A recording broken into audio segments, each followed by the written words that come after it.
গ্রীষ্ম বর্ষা পিনিতি ভরসা। হ্যাঁ, পিনিত শপিং সিটি।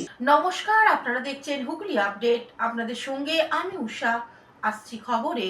পুকুর ধারে বসে থাকতে গিয়ে পুকুরে মৃত্যু এক ব্যক্তির। ঘটনাটি চুঁচুড়া তালনাগার নিউ কলোনিতে। আজ দুপুরে পুকুরে ডুবে মৃত্যু হলো এক ব্যক্তির। নাম স্বপন চ্যাটার্জি। ঘটনাটি ঘটে হুগলি চুঁচুড়ার তালডাঙ্গার নিউ কলোনির কাছে একটি পুকুরে। ঘটনাস্থলে গিয়ে দেখা গেল স্থানীয় মানুষদের ভিড়। পুকুর থেকে দেহটি তোলা হয়েছে। উদ্ধারকারী যুবক জানায় ওনার বাড়ি চুঁচুড়া মতি বাগানে। আগে এখানে থাকতেন। ওনার এক বন্ধুর সঙ্গে পুকুর পাড়ে বসেছিলেন। এক বন্ধু বাড়ি চলে গেলে ওই ব্যক্তি কোনো কারণে পুকুর ঘাটে নামেন এবং ডুবে যান। আমরা ওনাকে পুকুর থেকে তুলি। ছিলেন মোটামুটি এক ঘন্টাখানেক, মানে এখন থেকে ঘন্টাখানেক আগে, আধ ঘন্টা আগে বসেছিলেন। তো হঠাৎ পাড়ার একজন স্নান করছিলেন, দেখি কিছু ভেসে আছে। তো উনি আবার চেষ্টা করেছেন আনার, কাছে নিয়ে এসছে। কাছে নিয়ে যাওয়া তুলছিল না, কেউ বলছিল পুলিশকে পুলিশ। তবে আমি আর একজনকে বলে দুটো টেনে তুলি, তখন কি চিমড়ি। কিভাবে হলো এরকম? কীভাবে হলো কেউ জানে, কেউ দেখেনি, ছিল না। বাড়ি কি এখানে? না, ওনার বাড়ি হচ্ছে এখন কোথায় থাকে, মতিবাগান। নাম স্বপন চ্যাটার্জি। বন্ধু এখানে এসেছিল, দুই বন্ধু এখানে বসে গল্প গুজব করছিল। বন্ধু থেকে এক বন্ধু মোটামুটি বাড়ি চলে যায়, আর এক বন্ধু এখানে বসে থাকে স্বপন চ্যাটার্জি, যে জলে পড়ে গেছে। ও চলে যাওয়ার পরে ও হয়তো মুখ ধুতে গিয়ে নিচে নেমেছে, নামবার পরে হয়তো জলে ডুবে গেছে। ডুবে যাওয়ার পরে সবাই খবর পাই, খবর এসে তুলে মোটামুটি ঠিক ছিল, সঙ্গে সঙ্গে আমরা তুলে হসপিটালে পাঠাই। বাইরের লোকজনও ছিল, বাইরের লোকজনের মেয়েছে, সবাই মিলে হসপিটালে পাঠানো হয়েছে। এখন আপাতত এই পর্যন্ত যাচ্ছে। পুকুর থেকে ওনাকে তোলার পর এলাকাবাসী চুঁচুড়া হাসপাতালে নিয়ে যান। ঘটনার প্রসঙ্গে স্থানীয় প্রাক্তন কাউন্সিলর সৌমিত্র মালাকার বলেন, এখানে আসেন না, আমাদের এখানে বাসিন্দার। উনি স্বপনদা বলে নাম, স্বপন চ্যাটার্জি। উনি এখানে বসেছিলেন এবং পাঁচবার চান করছিল। চান করার পর বন্ধুরা চলে গেছে, উনি বসেছিলেন। উনি মাথা করে মানে পড়ে যেতে পারেন, আমাদের ধারণা না। কি খবর, আপনি কি খবর পেলেন? আমি খবর সঙ্গে সঙ্গে আসি, তখন ওনাকে স্বপনদাকে তোলা হয়, তুলে আবার হসপিটালে পাঠানো হয়েছে। এখন এই অবস্থায় অবস্থা খুব ভালো ওটা।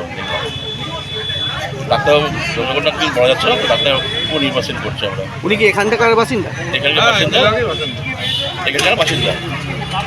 কত বছর ধরে এখানে থাকেন? স্থায়ী বাসিন্দা? স্থায়ী বাসিন্দা। ওনার বয়স কিরকম হবে? 62। কি নাম? স্বপন চ্যাটার্জি। হুগলি থেকে চন্দনা দত্তের report, Hooghly update. Gas cylinder বিস্ফোরণে মর্মান্তিক মৃত্যু মুর্শিদাবাদে। মুর্শিদাবাদে গ্যাস সিলিন্ডার বিস্ফোরণে মর্মান্তিক মৃত্যু 3 বছরের এক শিশুর। গুরুতর জখম একই পরিবারে আরো 5 সদস্য। ঘটনাটি ঘটেছে কান্দি থানা কুমারসন্দ অঞ্চলের রামেশ্বরপুর এলাকায়। স্থানীয় সূত্রে জানা গিয়েছে, বুধবার সকালে রান্নার সময় হঠাৎই গ্যাস সিলিন্ডার বিস্ফোরণ ঘটে। মুহূর্তের মধ্যেই আগুন ছড়িয়ে পড়ে গোটা ঘরে। বিস্ফোরণের তীব্রতায় ঘটনাস্থল কেঁপে ওঠে। পরিবারের 6 জন সদস্য গুরুতরভাবে দগ্ধ হন। তাদের মধ্যে 3 বছরের ছোট্ট আমিনা পারভিন ঘটনাস্থলেই প্রাণ হারায়। আহতদের মধ্যে রয়েছেন আনিসুর এস কে, বয়স 40 বছর, আল্লাদি বিবি, বয়স 35 বছর, রুলি বিবি, বয়স 26 বছর, নূরজাহান খাতুন, বয়স 16 বছর এবং রিজবা বিবি, বয়স 35 বছর। প্রত্যেকেই আশঙ্কাজনক অবস্থায় মুর্শিদাবাদ মেডিকেল কলেজ এবং হাসপাতালে ভর্তি করা হয়েছে। ঘটনাস্থলে পৌঁছে পুলিশ ও দমকল বাহিনী পরিস্থিতি নিয়ন্ত্রণে আনে। প্রাথমিকভাবে অনুমান গ্যাস লিক হওয়ার ফলেই বিস্ফোরণ ঘটে। পুরো ঘটনার তদন্ত শুরু করেছে কাঁদি থানার পুলিশ। আমি সাহেবের পারমিশন ছাড়া বলতে পারি না কজন ইনজিওর। আমি এমনি বলে দিচ্ছি। ওরা সব শ্বশুর বাচ্চা গো, আমার ছোট মেয়ে আছে ওইখানে। আমার ছোট মেয়ে নাম কিছু নাই, ওরই কিছু নাই বলে আমি সেই ধারে সেইখানে শুনছি। তো আমি কিছু জানি না। ওরা সব শ্বশুর বাচ্চা, আমি শুনলাম গ্যাস বাস্টার কিছু নাই, কাহারে কিছু নাই, সব পুড়ে গেছে। কিভাবে তা আমরা জানি না। সবাই ছিল, বাড়িতে ছিল। হ্যাঁ, বাড়িটা আমার মায়ের। মুনিজারা আমার মায়ের বাচ্চা থাকে। আমার বহিন হচ্ছে। কি কাজ করতো ও? কি কাজ করতো? রান্না টান্না করছিল। কি কাজ করে? কি কাজ কাজ করে, বাচ্চা চাষবাস করে। আমি শ্বশুর বাড়িতে ছিলাম গো। আমি কিছু জানি না, আমি শুধু জানি বাস্ট হইয়া জগ পুড়ে গেছে গো বাড়িতে গো। গ্যাস বাস্ট হইয়াছে, তাই সবাই বলছে গ্রামের লোক গো। আমরা শ্বশুর বাড়িতে ছিলাম, আমরা 3টা বহিন গো। Bureau report, Hooghly update. Hooghly স্টেশনে উচ্ছেদ করতে এলে রেল লাইনে পাথর আছে, দাদাগিরি পাল্টা হবে, আরপিএফ কে হুঁশিয়ারি চুঁচুড়ার বিধায়কের। রেলের জায়গায় বসবাসকারীদের উচ্ছেদ করছে রেল, এই মর্মে হুগলি স্টেশন রেল লাইন সংলগ্ন কালীতলা এলাকায় 14 দিনের নোটিশ দিয়ে জায়গা খালি করে দিতে বলা হয়। মঙ্গলবার সকালে চুঁচুড়ার বিধায়ক অসিত মজুমদার সেই এলাকা পরিদর্শনে যান। তিনি অভিযোগ করেন ওই এলাকা রবীন্দ্রনগর ফাঁড়ি এবং চুঁচুড়া থানার অধীনে, কিন্তু থানা বা ফাঁড়ির কাউকে না জানিয়ে আরপিএফ ওই এলাকায় ঢুকছে, আরপিএফ দাদাগিরি করছে বলেও অভিযোগ করেন তিনি। এরপরেই বিধায়ক বলেন, সারা আরপিএফ ঢুকতে পারে না। আমার এখানে দুটো পিপি আছে, একটা থানা আছে, থানাকে না জানিয়ে তারা এসে দাদাগিরি করবে, দাদাগিরির পাল্টা হবে। রেল লাইনের পাথর আছে, রেল লাইনের পাথর আছে, শুনলেন তো? সারা দাদাগিরি করতে এলে যা বললো তাই হবে। ধন্যবাদ দিয়ে চাই, গরিব মানুষকে মারো আর টাটা বিড়লা পুঁজিপতিদের বাঁচাও, গরিব মানুষের জন্য আমরা আছি। হুগলি থেকে পানুপালের সঙ্গে চন্দনা দত্তের রিপোর্ট, হুগলি আপডেট। এসআইআর আতঙ্কে আত্মহত্যা গারুলিয়ায়, মৃতের নাম সুমন মজুমদার। গারুলিয়া সদর ট্যাং রোড এলাকায় একটি বাড়িতে ভাড়া থাকেন দীপা মজুমদার ও তার ছেলে, পেশায় টোটো চালক। 32 বছর বয়সী সুমন মজুমদার মঙ্গলবার গভীর রাতে সুমন মজুমদারের ঘর থেকে তার ঝুলন্ত মৃতদেহ উদ্ধার হয়। ঘটনার খবর পেয়ে ঘটনাস্থলে পৌঁছায় নোয়াপাড়া থানার পুলিশ। ঘটনার তদন্ত শুরু করেছে পুলিশ। এসআই তো কালকে দিয়ে গেল ফর্ম, এখন আমাদের তো কিছু ছিল না প্রমাণপত্র। এবার ও একটা টেনশন করছিল, আমি বলছি যেরকম করে জোগাড় করবো, আগে যে কি হয় ফর্মটা দিক, তারপরে ব্যবস্থা করব। আমার বোনকে ফোন করেছিলাম, আমার বোনও বলছিল যে ঠিক আছে দেখছি, চেষ্টা করছি।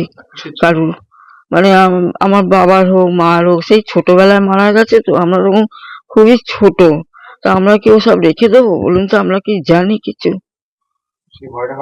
হ্যাঁ, সেই ভয়টাও ছিল কাজ ওর মধ্যে। ওই যদি এইসব এখান থেকে তো মানে পাঠিয়ে দেয় বা কিছু করে। প্রথম কথা হচ্ছে, আমি খবর পেয়েছি যে নানাভাবে মানসিক অস্থিরতার মধ্যে দিয়ে যাচ্ছিল, বিশেষ করে বিগত কয়েকদিন ধরে, এবং তার একটা আর্থিক সংকট তো চলছিলই, তার সঙ্গে ভাড়া থাকে। গতকালকে এসআইআর এর ফর্ম পেয়েছে, পাওয়ার পর থেকেই তার বাড়ির লোক মা আমার সাথে যোগাযোগ করেছিল। আমি বললাম যে এসআইআরটা আমরা নিয়ম মাফিক ফিল আপ করে দেবো, তার পরবর্তীকালে হিয়ারিং হবে, হিয়ারিংয়ে আমরা আছি আপনাদের পাশে, আমরা চেষ্টা করব যেভাবে আমরা মানুষের পাশে থাকি। কিন্তু হঠাৎ করে শুনলাম যে ছেলেটি আজকে আত্মহত্যা করেছে। খুব খারাপ খবর। একটা ইয়াং ছেলে, 32-33 বছর বয়স, টোটো চালিয়ে মাকে নিয়ে থাকতো, আত্মহত্যা করেছে। এটা দুঃখজনক ঘটনা। কিন্তু পরবর্তীকালে শুনলাম নানাভাবে আতঙ্কগ্রস্ত হয়ে আর্থিক নিরাপত্তাহীনতা, তার সঙ্গে এসআইআর একটা অন্যতম বড় কারণ। যেহেতু গতকালকে একটা ফর্ম পেয়েছে, এই ফর্মটা পাওয়ার পর থেকে কি করবে, এখানে থাকতে পারবে কি পারবে না, এই একটা সংশয়ের মধ্যে দিয়ে যাচ্ছিল, একটা চিন্তার মধ্যে দিয়ে যাচ্ছিল। তারপর এর প্রকাশ আজকে হঠাৎ করে একটি দুর্ঘটনা ঘটে গেল এবং সে নিজেকে নিজে শেষ করে দিল। করোনা কালে যখন করোনা থেকে মানুষ মারা যেত, তখন এই বাংলার মুখ্যমন্ত্রী এবং স্বাস্থ্য দপ্তর বলতো কি খাসি হয়েছিল, এমনি নর্মাল জ্বর হয়েছিল বলে মারা গেছে। এখন যে কোনো লোক মারা যাবে সেটা এসআইআর থেকে মারা যাচ্ছে। তো এই ডুয়েল নেচারটা হচ্ছে তৃণমূল কংগ্রেসের। যে লোকটা মারা গেছে এদেরকে বলুন খবরটা নেবে। 2 দিন আগে ও যে টোটো চালাতো সেটাও বিক্রি করেছে, অনেক ধার দেনা হয়ে গেছিল তার উপরে, আরও কিছু পারিবারিক সমস্যা আছে, ইয়াং ছেলে, আর তার এসআইআর নিয়ে কোনো প্রবলেমই নেই।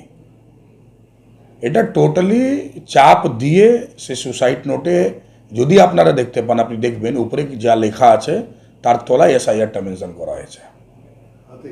হ্যাঁ, সেটা টোটালি বানাওটি। ওর পুরো সার্কেল, পুরো বন্ধু বান্ধবরা জানে অনেক ধার দেনা হয়ে গেছিল, তার জন্য টোটো বিক্রি করে পয়সা দিয়েছে। একদম এটাই আছে। এবার যে দেনা হয়েছে সেই দেনাটা হতে পারে তৃণমূলের লোক বলেছে আমি মিটিয়ে দেবো, দিয়ে দেবো, এভাবে করে দাও। এসআইআর কোনো প্রশ্ন, আমি বললাম তো যে কোনো লোক মারা গেলে এখন এসআইআর বলবে। করোনা কালেও রিয়েল করোনা থেকে মানুষ মারা যেত, তখন বলতো খাসি হয়েছে, জ্বর হয়েছে, নর্মাল খাসি জ্বর হয়ে মারা গেছে। তো এই তৃণমূল কংগ্রেসের ডুয়েল নেচার আছে, মানুষকে বিভ্রান্তি করার চেষ্টা করছে। যদি এসআইআর বিরোধিতাই করার আছে তাহলে কেন ক্যাম্প লাগাচ্ছেন, কেন মমতা ব্যানার্জি নিজের থেকে ফর্ম নিচ্ছে? এটা টোটালি মানুষের মধ্যে একটা বিভ্রান্তি আনার জন্য চক্রান্ত করা হচ্ছে। দেবপ্রিয় সরকারি রিপোর্ট, হুগলি আপডেট। আতঙ্কিত হওয়ার কোনো কারণ নেই, এসআইআর ফর্ম ফিলআপে আমরা সহযোগিতা করব, জানালেন বিজেপি হুগলি জেলার সভাপতি গৌতম চ্যাটার্জি। এশিয়ার নিয়ে তৃণমূল চতুর্দিকে একটা বিভ্রান্তি ছড়াচ্ছে, মানুষের মধ্যে একটা ভীতি সঞ্চার করছে। এশিয়ার এর আগেও হয়েছে, লাস্ট 2002 সালে হয়েছে। এটা টোটালটাই নির্বাচন কমিশনের আওতায়। আমরা শুধু বলছি যে যে সমস্ত ভোটার লিস্টে, আজকে যেমন ভোটার লিস্টে কারোর আমাদের নাম নেই, তার কারণ হচ্ছে নতুন করে আবার ভোটার লিস্টে নাম তোলা হবে। তা সেখানে যারা মৃত, যারা মারা গেছে, তাদের নামটা আমরা বাদ দিতে বলছি। যেখানে আপনার কেউ অন্যত্র চলে গেছে, সেখান থেকে হয়তো নামটা কাটা হয়নি, বা অন্য জায়গায় তার হয়তো নাম উঠে গেছে, এইরকম ক্ষেত্রে সেই নামগুলোকে আমরা বাদ দিতে বলছি। আর যারা আপনার বাংলাদেশি বা রোহিঙ্গা, যারা আপনার ইদানিং যারা এসছে 2014 সালের পরে, তাদের নাম আমরা বাদ দিতে বলছি।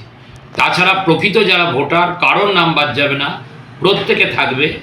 এবং যারা হিন্দু শরণার্থী, যারা আপনার বিভিন্ন কারণে বিভিন্নভাবে অত্যাচারিত হয়ে যারা ভারতবর্ষে এসছে 2002 সালের পরে যারা এসছে, তাদেরও নাম আমরা সিএ ফর্ম ফিলআপের মাধ্যমে তাদেরও নাম যাতে থাকে, তারাও যাতে ভারতবর্ষের নাগরিকত্ব পায়, সেটাই আমরা বলছি। এখন নিয়ে নেব বিজ্ঞাপন বিরতি, বিরতির পর ফিরে আসছি খবরে।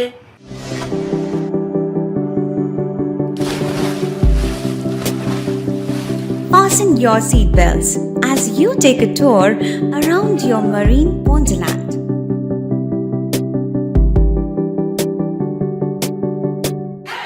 Spend a day at Aqua Marina and enjoy an array of water slides that give you butterflies in your tummy.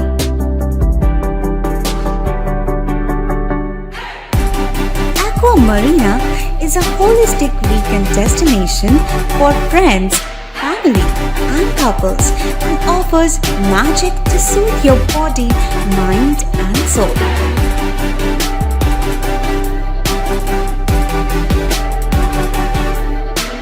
Aqua Marina, your customized magician. Welcome aboard and see the magic unfold. শীত, গ্রীষ্ম, বর্ষা, পিনিতি ভরসা। হ্যাঁ, পিনিত shopping city. যে কোনো মরশুমের readymade জামা কাপড় পাওয়া যায় একই ছাদের তলায়। ছোট থেকে বড়, পুরুষ, মহিলা ও শিশুদের একমাত্র নির্ভরযোগ্য প্রতিষ্ঠান। শীতকালীন যে কোনো শাড়ি, জিন্স, টপ, কুর্তি, চুড়িদার, পাঞ্জাবি মানেই পিনিত শপিং সিটি। আখন বাজার, চুঁচুড়া, Hooghly. Amala nursing home. Enjoy a weekend at Vedam, the paradise of peace. A home away from home.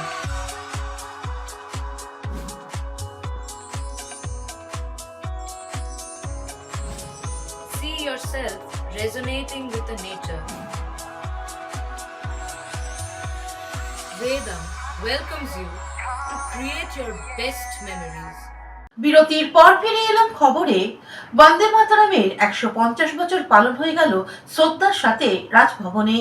স্বাধীনতার বীজমন্ত্র বন্দে মাতরমে 150 বছর সাহিত্য সম্রাট বঙ্কিমচন্দ্র চট্টোপাধ্যায়ের এই গান রচনা করেছিলেন। বন্দে মাতরমকে শ্রদ্ধা জানাতে কলকাতার রাজভবনে এক অনুষ্ঠানের আয়োজন করা হয়। ঘড়ির সময় ধরে রাজ্যপাল সিবি আনন্দ বোস হুটখোলা গাড়িতে করে শিশুদের সঙ্গে নিয়ে আসেন। এরপর রাজ্যপালের সামনে বন্দে মাতরম গান নৃত্যের মাধ্যমে পরিবেশন করা হয়। বন্দে মাতরম প্রসঙ্গে বক্তব্য রাখতে গিয়ে রাজ্যপাল সিবি আনন্দ বোস জানান, So this is an occasion for the entire nation to celebrate. Vande Mataram is an inspiring song. It reflects the soul of India. This was a call for the nation to fight for freedom and gain it.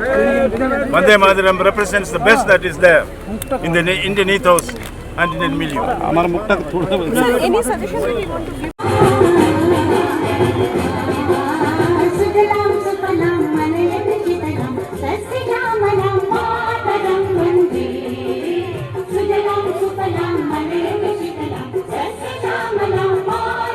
Bureau report, Hooghly update. মৎস্যজীবী বাঁচাতে ও অধিকার রক্ষার্থে বলাগড়ে এক rally হয়ে গেল। দক্ষিণবঙ্গ মৎস্যজীবী forum Hooghly জেলার মৎস্যজীবীদের বাঁচাতে এবং মৎস্যজীবীদের অধিকার রক্ষার্থে হুগলি জেলার বলাগড় থানার অন্তর্গত মিলনগড় ঘাট থেকে টোটোতে এক র্যালি বের হয়। এই র্যালিতে উপস্থিত ছিলেন বলাগড় পঞ্চায়েত সমিতির মৎস্য বিভাগের বাসুদেব পাল, সঙ্গে পরিমল মণ্ডল, বিবর্তন ভট্টাচার্য, সমাজসেবী প্রশান্ত অধিকারী, ক্ষত্রিয়নগর মৎস্যজীবীদের সংগঠনের অনুপ বিশ্বাস আরো অনেকে। মৎস্যজীবীদের গঙ্গায় বিষ তেল না দেওয়ায় এককালীন অনুদান, মাছের হাঁড়ি, মাছের বাজার, মিলনগড়ে পাকা ঘাট বা জেটি বানাতে, চায়না জাল না ব্যবহার করা, নানান দাবিতে এই পথ র্যালি। বাসুদেব মহাশয় বলেন, পঞ্চায়েত থেকে আমরা যতটা মৎস্যজীবীদের জন্য পারবো সব রকম সহযোগিতা করব। সাফল্য কামনা করছি। মৎস্যজীবীদের যে সমস্যা, সেই সমস্যাগুলো সমস্ত মানুষের কাছে তুলে ধরার জন্য, বিশেষত ক্ষুদ্র যারা মৎস্যজীবী নদীতে, পুকুরে বা অন্যান্য জায়গায় মাছ ধরেন, তাদের সমস্যাটা সর্বাধিক। একটা বিষয় শুধু সবাইকে বলি যে এই মুহূর্তে ভারতবর্ষে কিন্তু পশ্চিমবঙ্গে মৎস্যজীবীর সংখ্যা, পরিবারের সংখ্যা 33 লক্ষের উপরে। আমরা 33 লক্ষ মৎস্যজীবীরা বিচ্ছিন্ন হয়ে আছি। তাই আমাদের কোনো অধিকারের কথাটা, আমাদের দাবির কথাটা আমরা পূরণ করতে পারি না, আমরা দাবিটা সেভাবে সরকারের কাছে তুলে ধরতে পারি না।